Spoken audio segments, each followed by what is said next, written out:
গেছেন কামলে কামলে দিকে এটা তো আইতো আন্দোলনের দিকে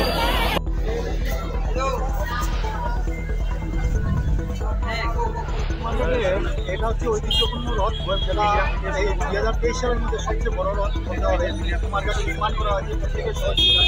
তো সেই উপলক্ষে আমরা কুমারঘাট 9 দিন ব্যাপী একটা অনুষ্ঠান চলছে। আজকে ছিল একটা ফিরে যাত্রা যেটাকে বলে রথের। তো সেই মোতাবেক কুমারঘাটের সমস্ত শহর পরিক্রমা করে যখন রথটা আর এদিকে উত্তর বাবিয়াঝড়ার দিকে যাচ্ছিল তখন আসাম আগরতলা রোডের মধ্যে একটা 33 ফিট লাইন আর এই রথটার মধ্যে লেগে গেছে। রথটা তো পুরোটা রথটাই ছিল লোহার, যার কারণে যারা এই রথের মধ্যে কাছে ছিল এর মধ্যে 15 জনের মতো লোক মারা গেল সঙ্গে সঙ্গে। এর মধ্যে 2 জন শিশু ছিল, তাদের বয়স 12 থেকে 13 হবে। আর বাকি আমরা যারা ছিলাম আমরা একটু ঘিরেছিলাম। তো জগন্নাথের কৃপায় আমরা বেঁচে গেছি। তো একটা অসম্ভব মানে দুঃখজনক সেই ঘটনা বলতে হবে, একটা অনুতাপের বিষয় সত্যি। ধন্যবাদ। চুমুনি এলাকায় রথের মধ্যে হঠাৎ আগুন লেগে বহু মানুষ আহত হয়েছে এবং নিহত হয়েছে, এই ব্যাপারে একটু বিস্তারিত বলবেন। দেখেন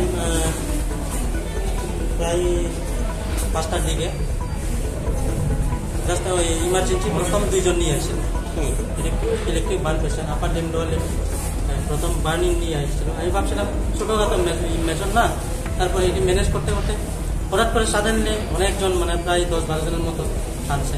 এই 10-12 জনের মধ্যে প্রায় এই 6 জন পুরো রোড ডেথ নিয়ে আসছে। তারপরে বাকি যে 6 থেকে 7 জন আসলো, বাকি যারা আসলো এটির মধ্যে মেজর ইঞ্জুরি বার্ন ইঞ্জুরি আছে, সবাই আমি ইমিডিয়েট ট্রিটমেন্ট দিয়েছিলাম, এই ডিস্ট্রিক্ট হসপিটালে পাঠিয়ে দিয়েছিলাম। এখন তো টোটাল মৃত্যু হয় টোটাল ডেথ হয়েছে 6 জন এখানে যারা। আচ্ছা, আর যারা রেফার করা হয়েছে 6 জন, এদের মধ্যে 2 জন বাচ্চা আছে, বাকিটি মহিলা। আচ্ছা, যারা মারা গেছে তার মধ্যেও বাচ্চা 2 জন। ডিটেলস একটু দেখে স্যার দিতে হবে। আপনার পরিচয় স্যার?